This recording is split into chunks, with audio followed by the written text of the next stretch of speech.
chapitre 11, le verset 1er, il est écrit: Jésus priait un jour en un certain lieu. Lorsqu'il eut achevé, un de ses disciples lui dit: Seigneur, enseigne-nous à prier comme Jean l'a enseigné à ses disciples. C'est la parole du Seigneur. Nous pouvons nous asseoir. Bonsoir à tous. Que le Seigneur vous bénisse et que la paix du Seigneur inonde vos cœurs et demeure dans vos demeures.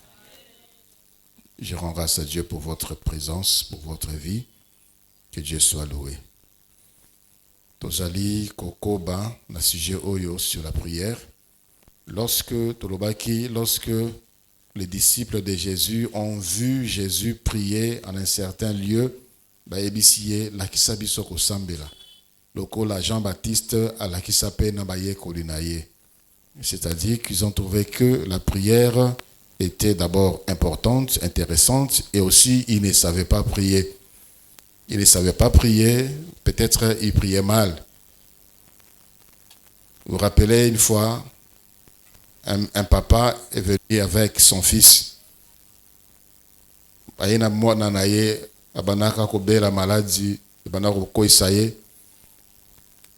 Les disciples ont prié, ils ont prié pour l'enfant, il n'y a pas eu d'effet.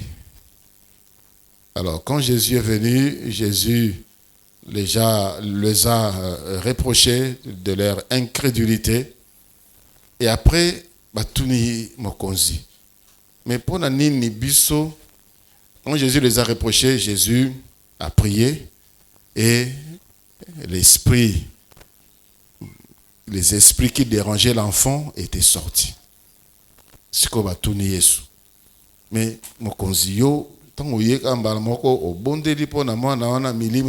nous on a prié. Les esprits n'étaient pas sortis. Le Seigneur a dit, cette sorte de prière, cette sorte de démons ne sortent que par des jeûnes et des prières. Ils ont prié et il n'y a pas eu de fait et le Seigneur les a montré comment prier pour certains cas. Donc la prière, c'est quelque chose de très important. Alléluia. Soit on ne prie pas, soit on prie mal. Nous voulons par cet enseignement prier, bien prier, des prières efficaces. Nous étions en train de parler des postures, la position na Katialo Sambo. Qui était, il n'y a aucune position que Dieu nous a imposée. Mais chaque position aussi est importante par rapport à la soif qu'on a et aussi par rapport au type de prière qu'on est en train de faire. Il y a des positions qui démontrent que tu as la crainte de Dieu. Il y a des positions qui démontrent que tu as faim et soif de Dieu. Il y a la position qui démontre que tu déchires ton cœur. Il y a des positions qui démontrent que tu as la douleur dans ton cœur et tu veux que Dieu t'écoute. Donc, chaque cas correspond à une position ou chaque position correspond à un cas selon la soif qu'on a de Dieu, aussi selon les fardeaux, aussi selon le problème qu'on rencontre. Celui qui est tourmenté par un péché doit normalement déchirer son cœur. Mais souvent nous voyons les contraires. Lorsque nous prions pour chasser les démons, c'est pendant ces temps-là qu'on voit que l'Église est en effervescence. C'est à ce moment-là qu'on voit que l'Église se déchaîne. Normalement, notre plus grand ennemi, c'est le péché. C'est à ce moment-là qu'on doit vraiment déchirer notre cœur. Montre au Seigneur que nous sommes désolés, que nous avons mal de les désobéir, que nous avons mal de pécher, de nous éloigner de Dieu, que nous avons mal. Mais lorsque on implore la miséricorde de Dieu, celui qui vit dans le péché n'a pas le cœur déchiré, cela peut aussi se manifester par le geste qu'il fait. L'attitude extérieure peut aussi démontrer l'attitude intérieure. Tout comme ça peut aussi tromper. Mais le Seigneur connaît. Et c'est très important lorsque, selon que vous êtes en train d'adresser au Seigneur un type de prière, d'adopter également un type de comportement extérieur. L'intérieur et aussi l'extérieur. Na ba geste, na ba posture, ba position, to ba kisaki ba geste. Donc, dans la prière, il y a aussi des gestes. Le Seigneur a demandé plus d'une fois, dans la Bible, ba geste, ba to ba sala, pour na ba mona eyano. L'exemple le plus frappant, c'est Jéricho, où le Seigneur a demandé à Israël de faire le tour de la ville. Les 6 premiers jours, qu'Israël fasse une fois le tour. Le 7e jour, qu'Israël fasse 7 fois le tour. Et le Seigneur leur avait accordé la victoire. Et il y a aussi beaucoup d'autres gestes que le Seigneur a demandé à son peuple d'antan et à son peuple d'aujourd'hui, l'Église, de faire. Donc la prière, on peut prier pour soi-même et on peut aussi prier pour les autres. Lorsqu'on prie pour soi-même, il y a aussi des gestes qu'on fait.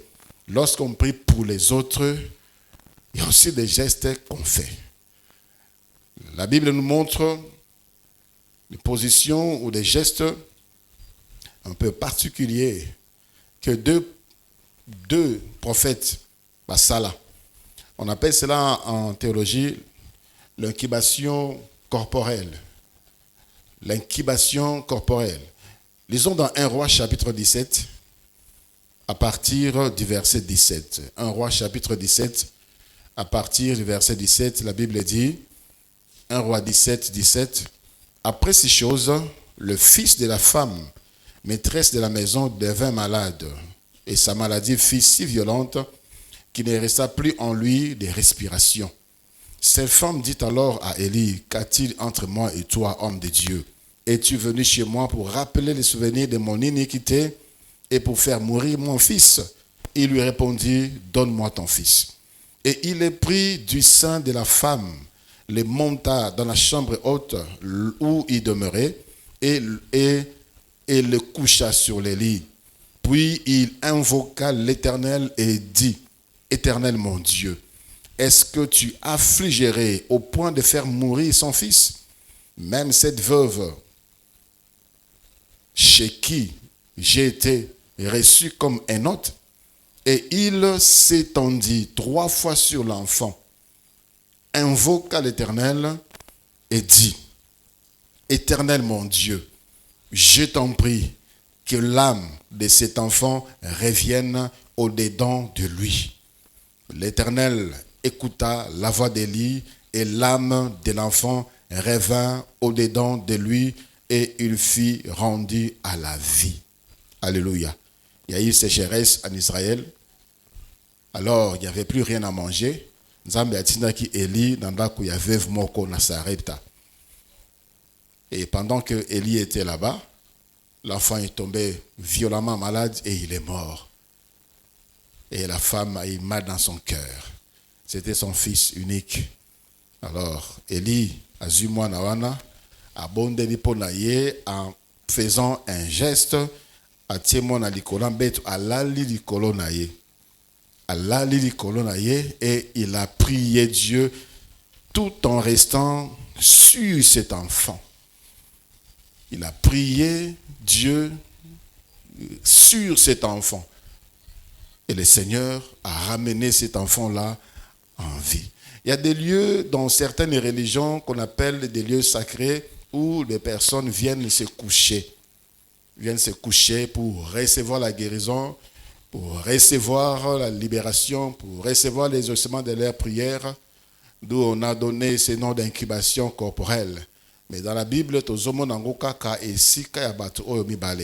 dans le livre de 2 Rois, chapitre 4, à partir du verset 32, 2 Rois 4, 32, la Bible dit, lorsque Élisée arriva dans la maison, voici l'enfant était mort, couché sur son lit. Élisée entra et ferma la porte sur eux deux, et il pria l'Éternel. Il monta et il se coucha sur l'enfant. Il mit sa bouche sur sa bouche. Il mit ses yeux sur les yeux de l'enfant. Il mit ses mains sur les mains de l'enfant. Et il s'étendit sur lui et la chair de l'enfant se réchauffa. Élisée s'éloigna, alla çà et là par la maison, puis remonta et s'étendit sur l'enfant. Et l'enfant éternua 7 fois et il ouvrit les yeux. Élisée appela Géasi et dit, appelle cette Sunamite. Géasi l'appela et elle vint vers Élisée qui dit, prends ton fils. Alléluia. Élisée, les disciples d'Élie firent la même chose.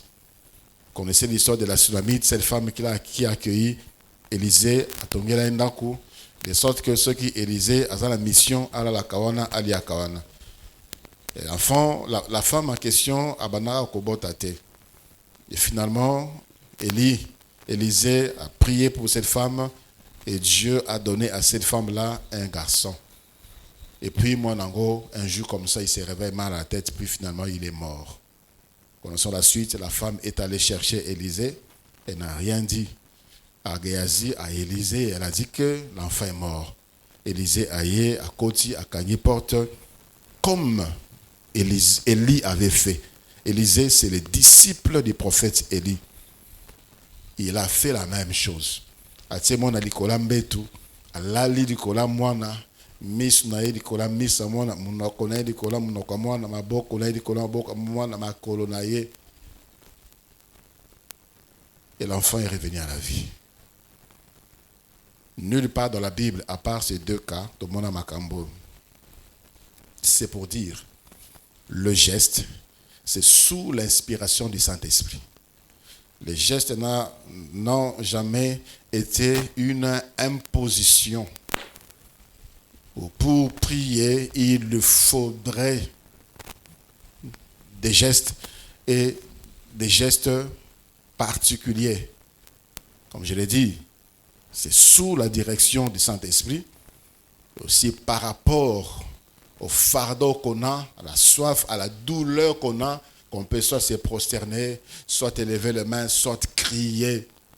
Et aussi à la considération qu'on a pour Dieu, on doit soit se prosterner par terre pour reconnaître qu'il est le grand, il est digne de recevoir l'adoration. Alléluia. Alors parmi les gestes les plus répandus, où le Seigneur même nous a demandé de faire, c'est l'imposition de main. Dans Marc chapitre 16, à partir du verset 17, la Bible dit, Marc 16, 17, voici les miracles qui accompagneront ceux qui auront cru. En mon nom, ils chasseront les démons. En mon nom, ils parleront des nouvelles langues. Ils saisiront des serpents. S'ils boivent quelques breuvages mortels, il ne leur fera point de mal. Ils imposeront les mains sur le malade et le malade sera guéri. Ils imposeront les mains sur le malade et le malade sera guéri. L'imposition de main, c'est un geste le plus répandu. Le plus répandu, non seulement dans le christianisme, et aussi dans d'autres religions, et aussi dans le fétichisme, dans le maraboutage, dans la sorcellerie, dans toutes sortes de spiritisme et de spiritualité. Pourquoi imposer les mains? Parce que c'est un geste hautement spirituel. Hautement spirituel. L'imposition de main, c'est aussi un signe, un geste à part d'être un geste de la prière, ou dans la prière, c'est aussi un geste de transmission ou de transfert. Des transmissions ou des transferts. Dans la Bible, le Seigneur nous parle dans Lévitique chapitre 16, Lévitique chapitre 16 à partir du verset 3. Ici, on nous montre les transferts. Le transfert il est écrit, Lévitique 16, à partir de 3. Voici de quelle manière Aaron entrera dans les sanctuaires. Il prendra un jeune taureau pour le sacrifice d'expiation et un bélier pour l'holocauste. Il se revêtira de la tunique sacrée de lin et portera sur son corps de caleçons de lin. Il se ceindra d'une ceinture de lin et il se couvrira la tête d'une tiare de lin. Ce sont le vêtement sacré dont il se revêtira après avoir lavé son corps dans l'eau. Ensuite, on prend le verset 6. Aaron offrira son taureau expiatoire et il fera l'expiation pour lui et pour sa maison.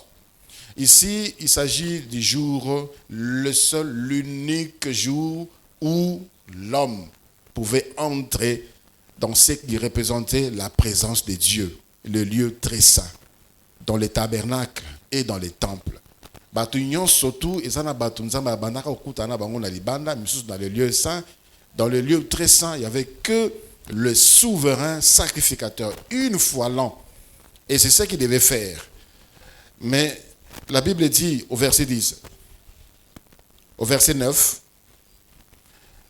non, on peut prendre le verset 7, il prendra le 2 boucs et il les placera devant l'Éternel à l'entrée de la tente d'assignation.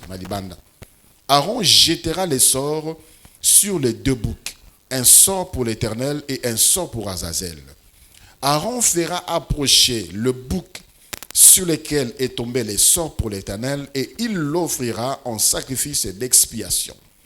Et le bouc sur lequel est tombé les sorts pour Azazel sera placé vivant devant l'Éternel, afin qu'il serve à faire l'expiation et qu'il soit lâché dans le désert pour Azazel. Aaron offrira son taureau expiatoire et il fera l'expiation pour lui, pour sa maison. Il égorgera son taureau expiatoire. Il prendra un brasier plein de charbon ardent, ôté de dessus l'autel de devant l'Éternel, et de 2 poignées de parfum odoriférant en poudre. Il portera ces choses au-delà des voiles. Il mettra le parfum sur le feu devant l'Éternel, afin que la nuée du parfum couvre le propitiatoire qui est sur le témoignage, et il ne mourra point.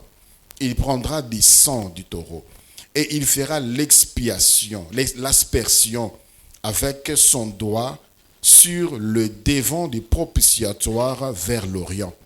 Il fera avec son doigt 7 fois l'aspersion du sang devant le propitiatoire.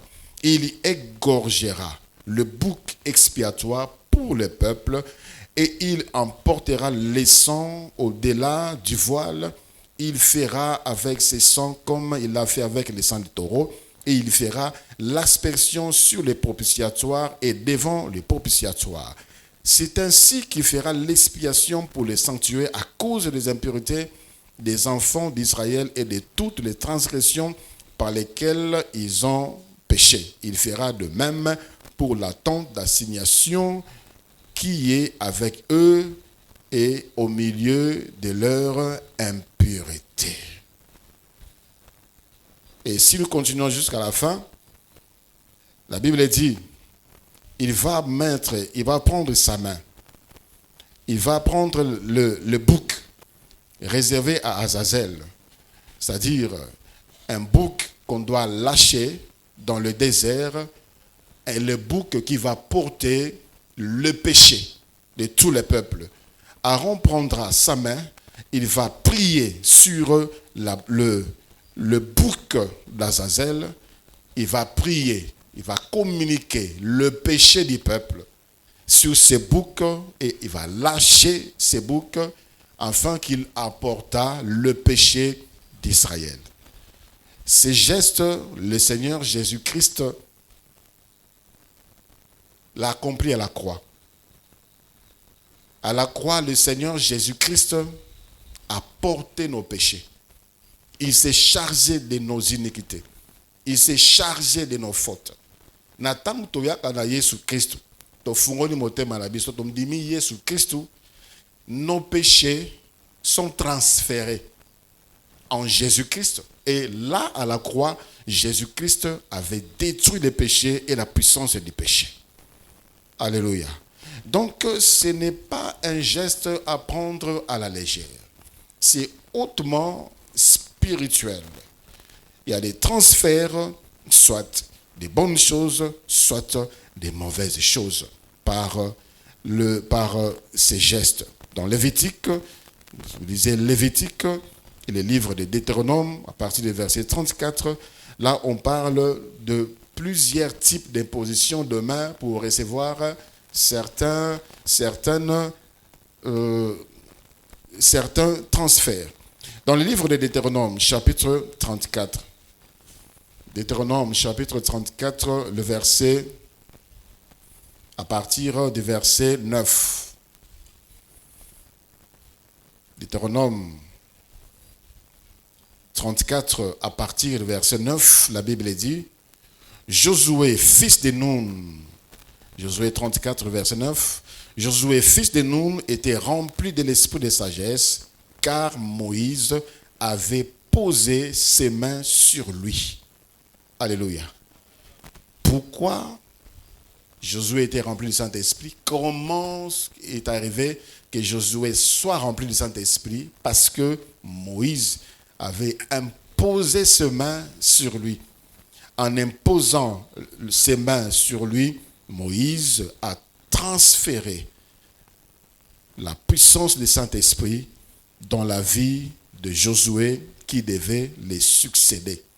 Moïse, c'était un homme puissant, un homme fort. Celui qui devait les remplacer devait être un homme fort, un homme puissant. Alors, Nzamba Ebisa qui est Zoa Josué, fils de Nun, c'est lui qui va te remplacer. Alors, Moïse a prié pour Josué et il lui a transféré ce pouvoir. Dans le livre de Nombres, chapitre 27, Nombres, chapitre 27, à partir du verset 20. Nombres, chapitre 27, à partir du verset 20, la Bible dit, on peut même commencer à partir du verset 18, Nombres, chapitre 27, à partir du verset 18, la Bible dit, l'Éternel dit à Moïse, prends Josué, fils de Nun, homme en qui réside l'Esprit, et tu poseras ta main sur lui. Tu les placeras devant les sacrificateurs Éléazar et devant toute l'assemblée, et tu lui donneras des ordres sous leurs yeux. Tu les rendras participants à ta dignité, afin que toute l'assemblée des enfants d'Israël l'écoute. Lorsqu'on dit tu les rendras participants à ta dignité, c'est-à-dire tu vas lui communiquer ton pouvoir. Tu vas lui communiquer ton pouvoir par imposition de main. Tu vas lui communiquer ton pouvoir par imposition de main. Donc, c'est un geste à prendre avec beaucoup de sérieux. Dans le livre des Nombres, le Seigneur a demandé à Moïse de prendre 70 anciens, de les imposer la main, afin de leur communiquer le pouvoir. Et Moïse l'avait fait. Quand Moïse a commencé à Akende, Dieu commençait à prendre le pouvoir qu'il avait donné à Moïse, de les communiquer, Naba Oyoba Koraki ko sunga Josué, pour Naba Sala Musala, Malamu, Nasima, ya Moïse. Moïse en lui seul, il avait beaucoup de choses que Dieu avait déversées sur lui. Donc, l'imposition des mains, par l'imposition des mains, le Seigneur dit, par imposition des mains, vous imposerez le main sur les malades, ils seront guéris. Nous pouvons communiquer la guérison, nous pouvons communiquer certains pouvoirs, tout comme tous les autres mondes spirituels peuvent aussi communiquer leur pouvoir. Et Zanabatu, Bazoni Limumabe, parce qu'on leur avait imposé le main. Et Zanabatu, Yiba Bango, Makambo Malamu Yabomo Inabango, parce que tira bango loboko na batu ya mabe. D'où ne laisse personne. Si le Seigneur ne met pas, ne t'envoie pas, ne laisse personne t'imposer la main. Il y a des gens qui laissent leur tête na balabala, à côté de mutazote na balabala, frère, on pose les mains. Dans Katabis, on impose les mains. Partout, on impose les mains. On laisse son corps, on laisse sa tête. Merci. Il y a Moutunion surtout qui s'est dit, qui se nomme enfant de Dieu. Les transferts du pouvoir, communication du pouvoir, c'est fait aussi par l'imposition des mains. Par imposition des mains, c'est aussi, plutôt l'imposition des mains, c'est aussi un geste de transmission de diverses grâces. Transmission de diverses grâces, soit la guérison, soit les dons spirituels, soit d'autres capacités spirituelles, même des talents, par imposition de main. La Bible nous dit, dans les livres de Luc chapitre 4, le verset 40, Luc chapitre 4, le verset 40, là, il y a transmission de quelque chose par le Seigneur aux enfants. Et à ceux qui étaient malades plutôt. La Bible dit, Luc 4, le verset 40, après le coucher du soleil, tous ceux qui avaient des malades atteints de diverses maladies les lui amenèrent. Il imposa les mains à chacun d'eux et les guérit. En imposant les mains sur chacun d'eux, plusieurs étaient guéris, mais ce n'était pas tout. Le verset 41, des démons aussi sortirent de beaucoup de personnes en criant et en disant « Tu es le Fils de Dieu ». Mais il les menaçait et ne leur permettait pas de parler parce qu'ils savaient qui était Jésus-Christ. Il y a des gens qui posent la question, est-ce qu'on peut chasser le démon en imposant les mains? La réponse est là. Il a imposé les mains,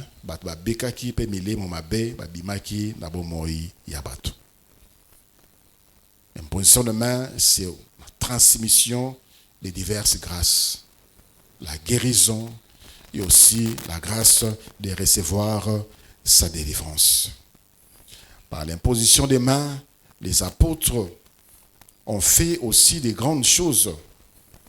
Dans le livre des Actes des Apôtres, au chapitre 28, Actes des Apôtres, chapitre 28, là où Paul, Massoua et Kangami, Massoua, ils allaient menacés, et puis finalement, ils ont échoué sur une île. Acte 28, à partir du verset 8. La Bible dit, Acte 28, 8, le père de Publius était alors au lit, malade de la fièvre et de la dysenterie. Paul, s'étant rendu vers lui, pria, lui imposa les mains et les guérit. Là-dessus vinrent les autres malades de l'île, ils firent guérir. Par l'imposition des mains, il y a transmission de diverses grâces, guérison et aussi beaucoup d'autres choses. La Bible nous dit dans le livre de 1 Timothée, chapitre 4, le verset 14. 1 Timothée, chapitre 4, le verset 14. Il est écrit, ça c'est l'apôtre Paul qui encourageait son fils dans la foi, dans le ministère Timothée. Il dit à Timothée, 1 Timothée 4, 14, ne néglige pas le don qui est en toi et qui t'a été donné par prophétie avec imposition de main de l'assemblée des anciens. Le Seigneur avait parlé par prophétie. Que moi, à Timothée, je l'ai appelé pour me servir. Je vais lui donner tel don, afin qu'il soit capable de mener à bien sa mission. Mais il n'avait pas reçu les dons. Les dons est venu, lorsque les anciens ont prié pour Timothée en lui imposant les mains, Timothée a reçu le don. Le don. L'imposition des mains, c'est aussi moyen de transfert de dons. Transfert des guérisons, transfert également des dons. Dans les actes des apôtres, Actes des apôtres, chapitre 8, verset 14 au verset 17. Actes des apôtres, chapitre 8, 14 à 17. La Bible dit, les apôtres qui étaient à Jérusalem, ayant appris que la Samarie avait reçu la parole de Dieu, y envoyèrent Pierre et Jean. Ceux-ci arrivés chez les Samaritains, prièrent pour eux afin qu'ils reçussent le Saint-Esprit, car il n'était pas encore descendu sur aucun d'eux.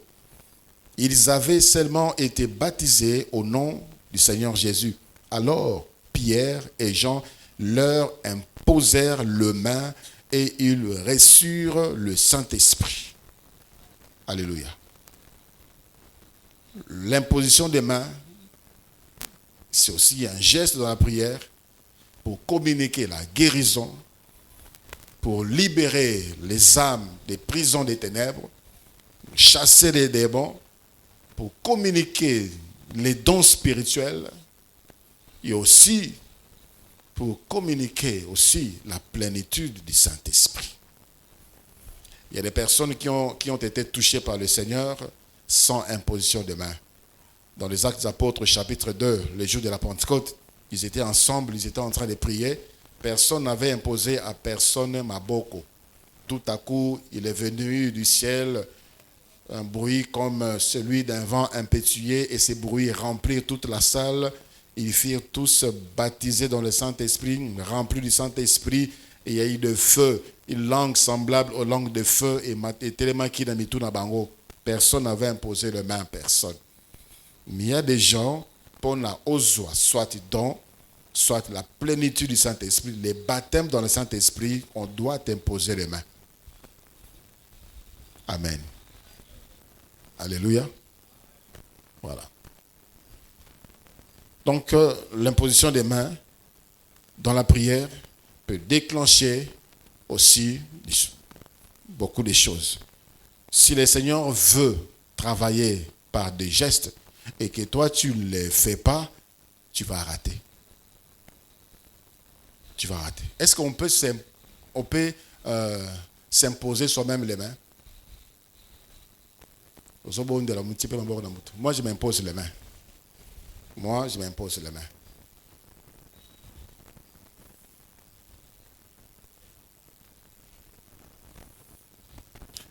Une question. Où imposer les mains? Où imposer les mains? Voyons ce que le Seigneur a fait dans le livre de Luc. Luc chapitre 13. Luc chapitre 13. À partir du verset 11, la Bible dit: et voici, il y avait là une femme possédée d'un esprit qui la rendait infirme depuis 18 ans. Elle était courbée et ne pouvait pas du tout se redresser. Lorsque Jésus la vit, il lui adressa la parole et lui dit: femme, tu es délivrée de ton infirmité. La parole est sortie. Tu es délivrée de ton infirmité. Et il lui imposa les mains. À l'instant, elle s'est redressa et glorifia Dieu.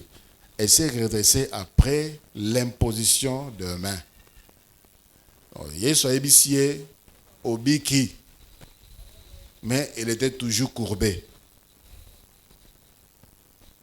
Voilà pourquoi il faut être attentif à la voix du Seigneur quand tu pries pour quelqu'un. Quand tu pries pour quelqu'un, Les paroles sont puissantes. Mais si Dieu veut agir par imposition de main et que toi tu ne le fais pas, tu bloques la délivrance, tu bloques la guérison, tu bloques les dons que Dieu veut communiquer à l'autre.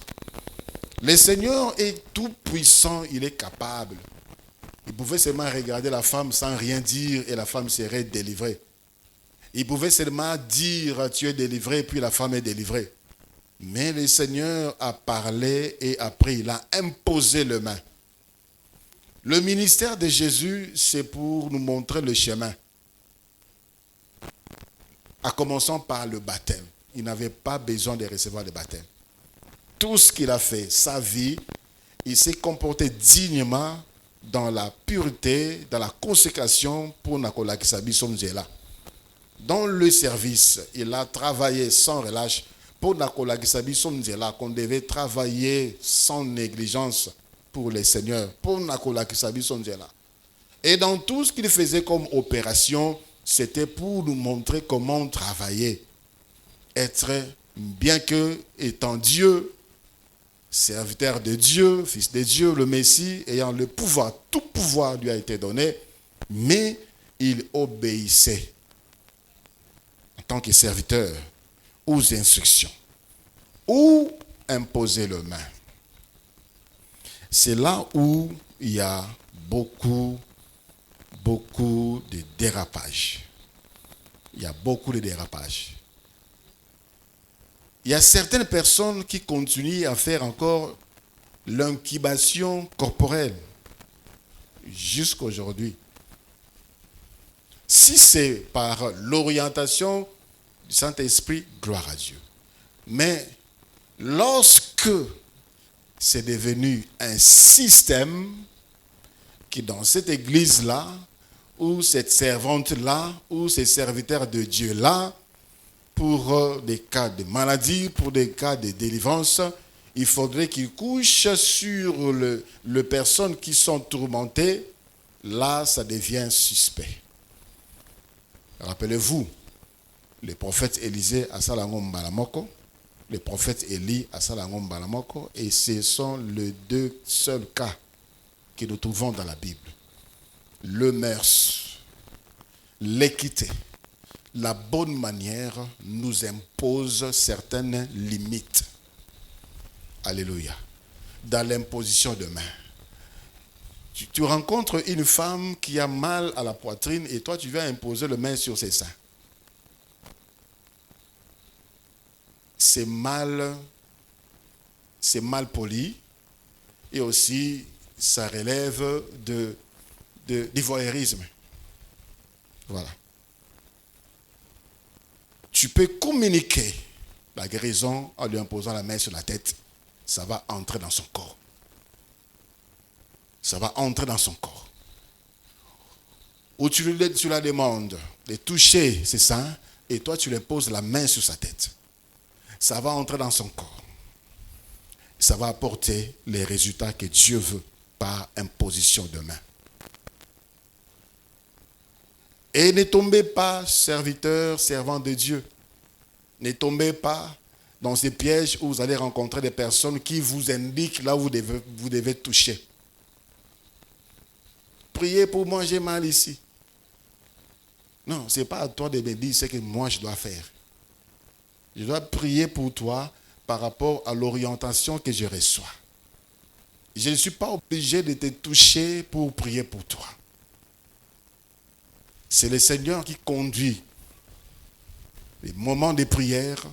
S'il s'agit des services, c'est le Seigneur qui conduit. Alléluia. Tu imposes le bain, il se sent bien.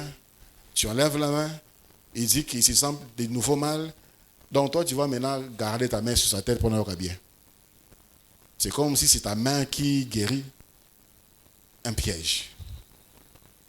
Rappelez-vous, la personne peut être guérie, mais elle continue à avoir encore mal. Au bon délai pour naïe, le Seigneur t'a demandé d'imposer les mains, tu imposes, c'est fini. C'est fini. Le Saint-Esprit a fait son travail, le travail des transferts a eu lieu, des communications de la guérison a eu lieu, tu disparais. Laisse le Saint-Esprit continuer son travail. Alléluia. Voilà. Pour des lieux corporels intimes, imposez la main sur la tête. Imposez la main sur la tête. Tu peux demander à la personne qui a mal au ventre de toucher son ventre par ses propres mains. Tu lui imposes la main sur sa tête. Le Seigneur va guérir. Le Seigneur va communiquer la guérison.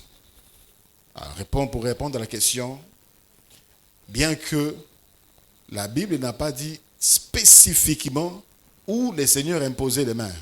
Où est-ce que le Seigneur a imposé la main sur cette femme qui était courbée? La Bible n'a rien dit. Et c'était sur son dos. C'était sur son dos, c'était sur sa tête, c'était sur ses épaules, c'était où? La Bible dit tout simplement, Jésus lui a dit, tu es délivré. Et le Seigneur lui a imposé la main où? On ne sait pas. Alors, le lieu indiqué qui ne peut déranger personne, qui ne peut déranger aucune sensibilité, c'est la tête. Imposer la main sur la tête. Amen. Imposer la main sur la tête. À moins que le Seigneur te dise autre chose. Si tu n'as pas reçu d'autres orientations, impose la main sur la tête.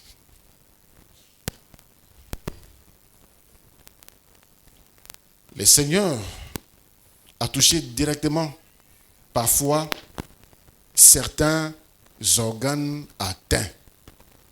N'est-ce pas? Parfois, il a touché certains organes atteints. Il s'agit des cas de quelques aveugles que le Seigneur avait guéris. Il a touché les yeux, il a mélangé les sables. Lisons Marc chapitre 8 à partir du verset 22. Marc chapitre 8 à partir du verset 22. Marc chapitre 8 à partir du verset 22. La Bible dit, ils se rendirent à Bethsaïda et on amena vers Jésus un aveugle qu'on le pria de toucher.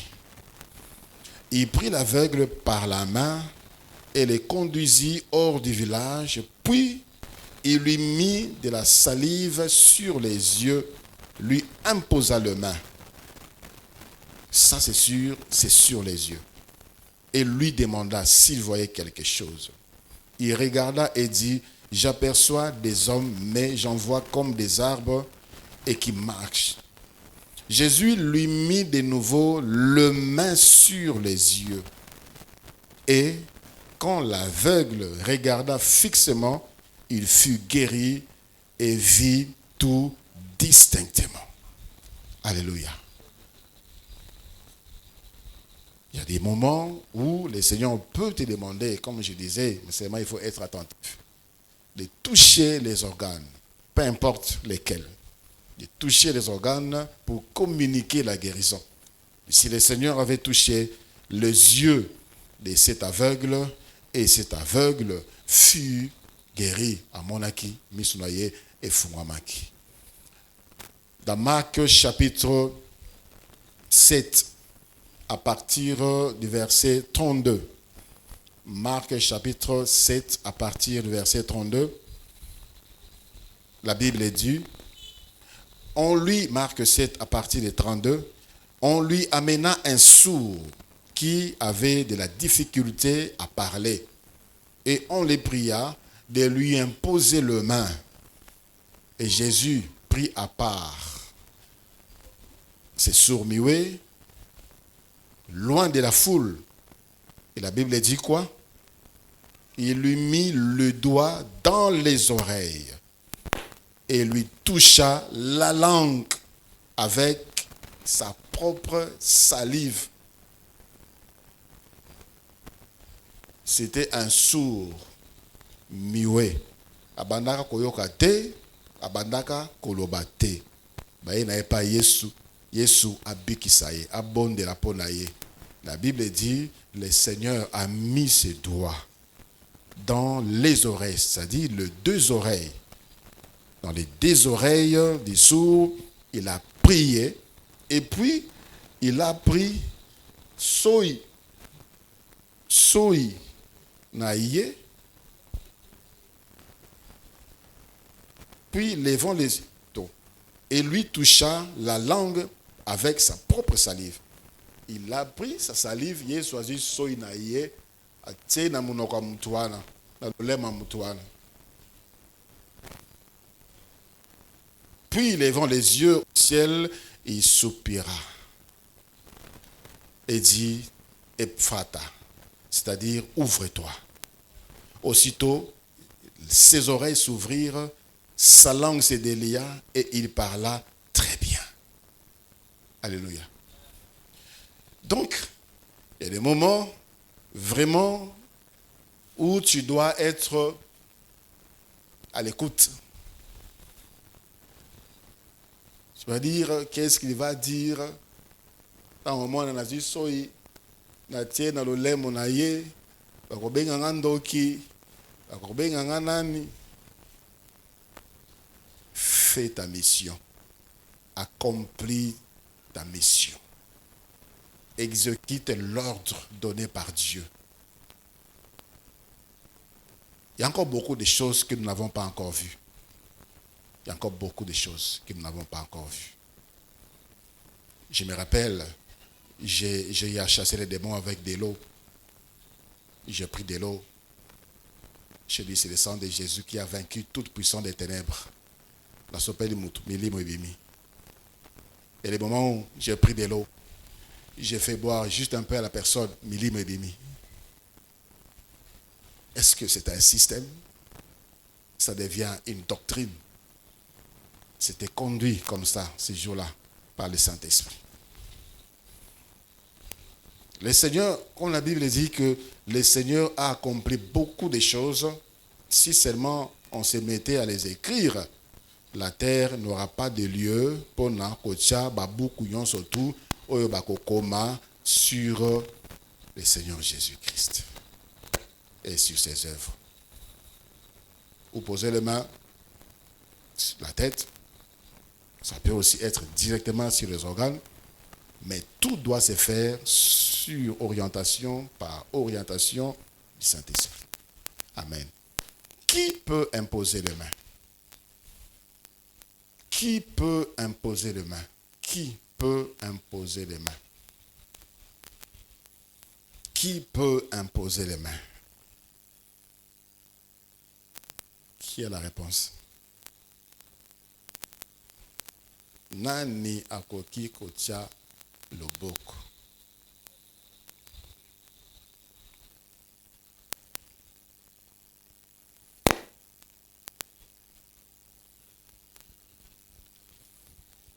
Un peu vite. Quelqu'un a levé la main? Quelqu'un a levé la main? Oh, mais garde la main. Un peu vite, s'il vous plaît. Oui, merci.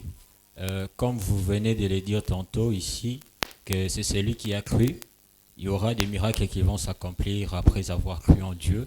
Il va imposer le main. Voilà, c'est lui qui a cru. Qui a une autre réponse?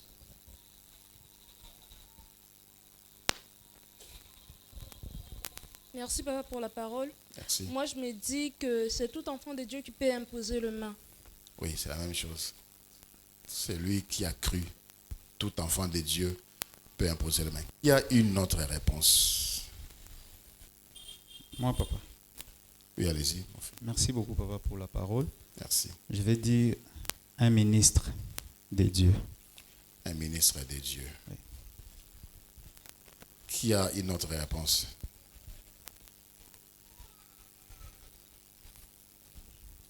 Levez, ok.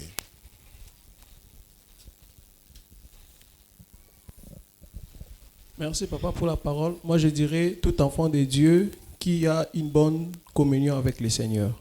Tout enfant de Dieu qui a une bonne communion avec le Seigneur. Et je mets sanctification entre parenthèses, communion, et je peux aussi ajouter la sanctification.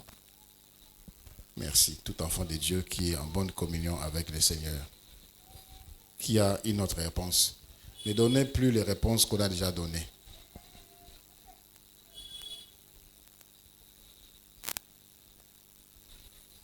Un peu vite.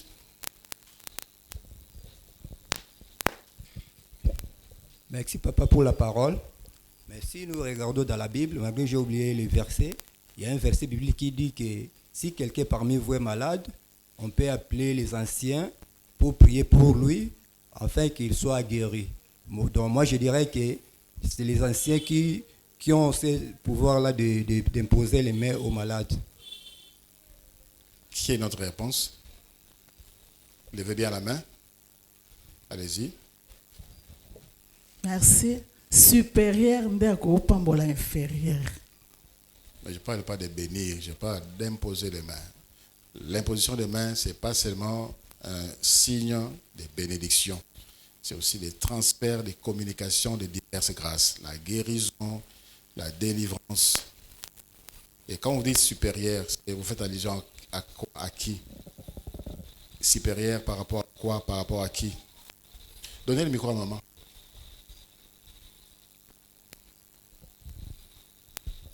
Un ministre de Dieu par rapport à un fidèle naïe. Ministre de Dieu. Alors, s'il s'agit de la famille, la carte de la famille, donc c'est le papa qui va prier sur les enfants et poser les mains sur les enfants. Moto azana Saint-Esprit, na kati ya famille, o azana Saint-Esprit. La carte de la famille, moto dans le Saint-Esprit. Alors, si les papas et les enfants, tous ont le Saint-Esprit.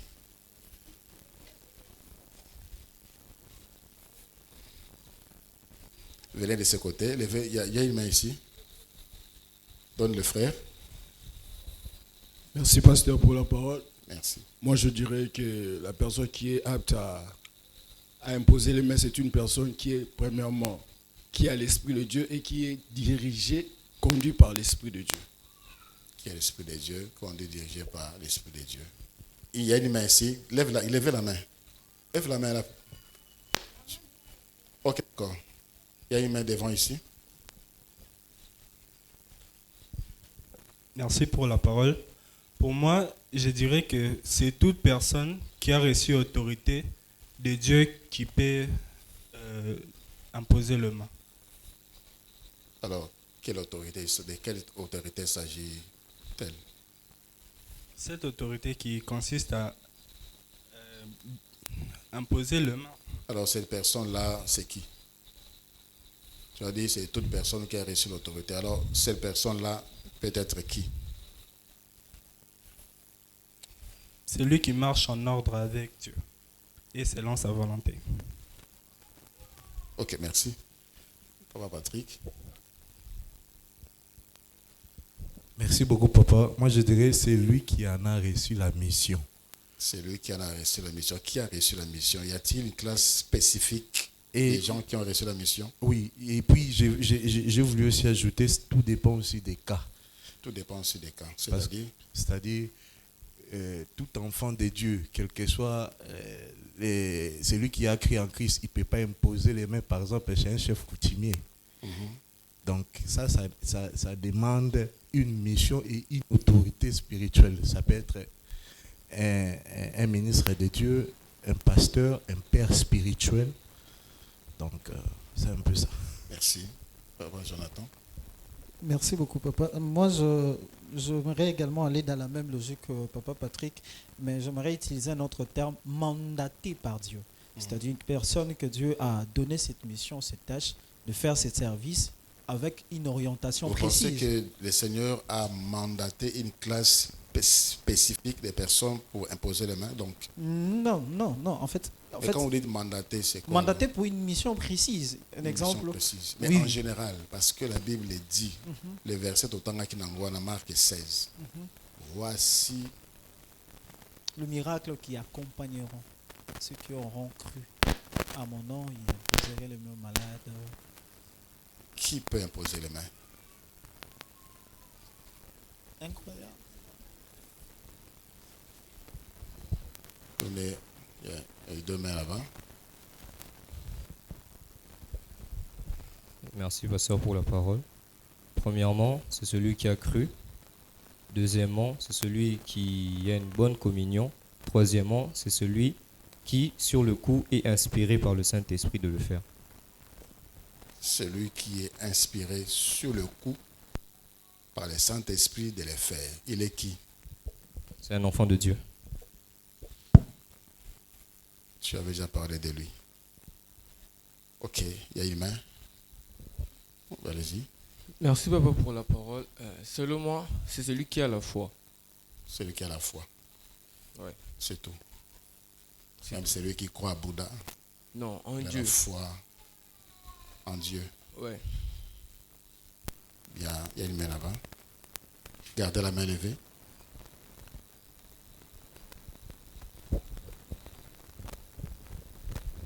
Merci papa pour la parole.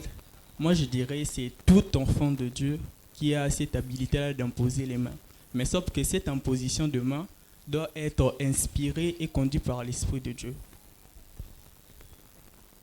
Merci beaucoup. Ça suffit, on doit clôturer. La Bible dit, voici le miracle. Marc 16, à partir du verset 18. Qui accompagneront ceux qui auront cru. Ceux qui auront cru. Donc, c'est tout enfant de Dieu. Et j'ajoute ce que le frère Richard a dit, qui est en communion avec le Seigneur. Et j'ajoute ce que papa Patrick a dit, ça dépend aussi des cas. Parce que l'imposition des mains, ce n'est pas seulement guérir les malades, ce n'est pas seulement chasser les démons. L'imposition de mains, c'est aussi un signe de consécration. C'est aussi un signe de transfert.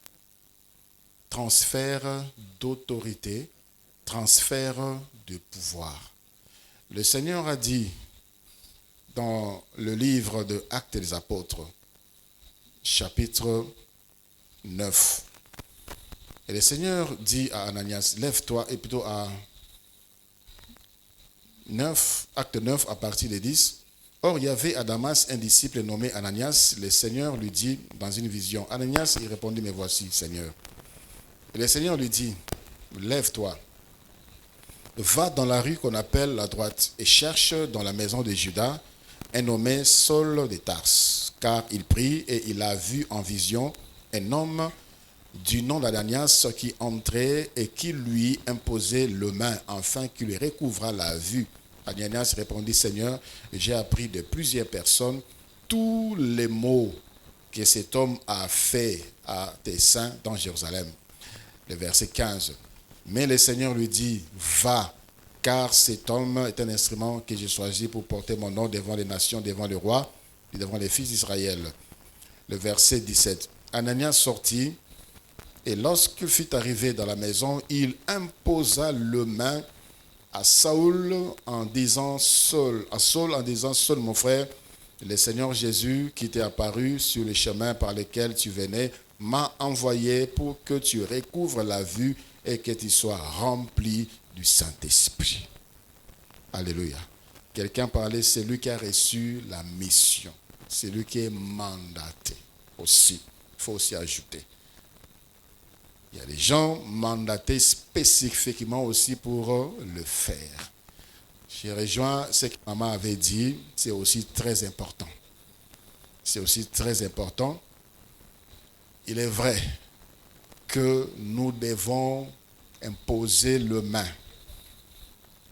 Mais vous ne pouvez pas m'imposer la Fukami, vous m'imposez la main sur la tête.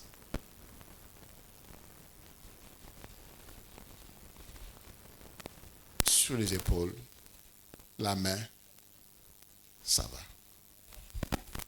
Parce que c'est aussi un signe qui montre la supériorité.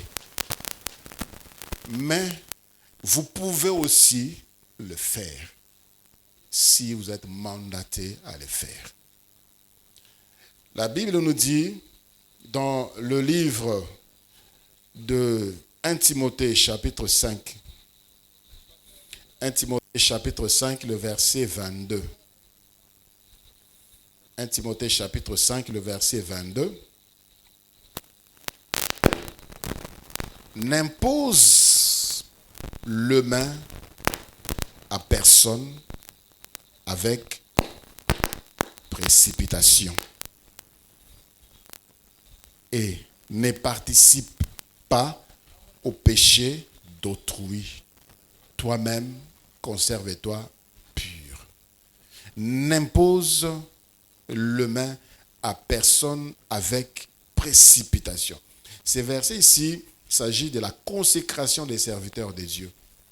C'est-à-dire des consécrations des ministres de Dieu que Timothée devait faire.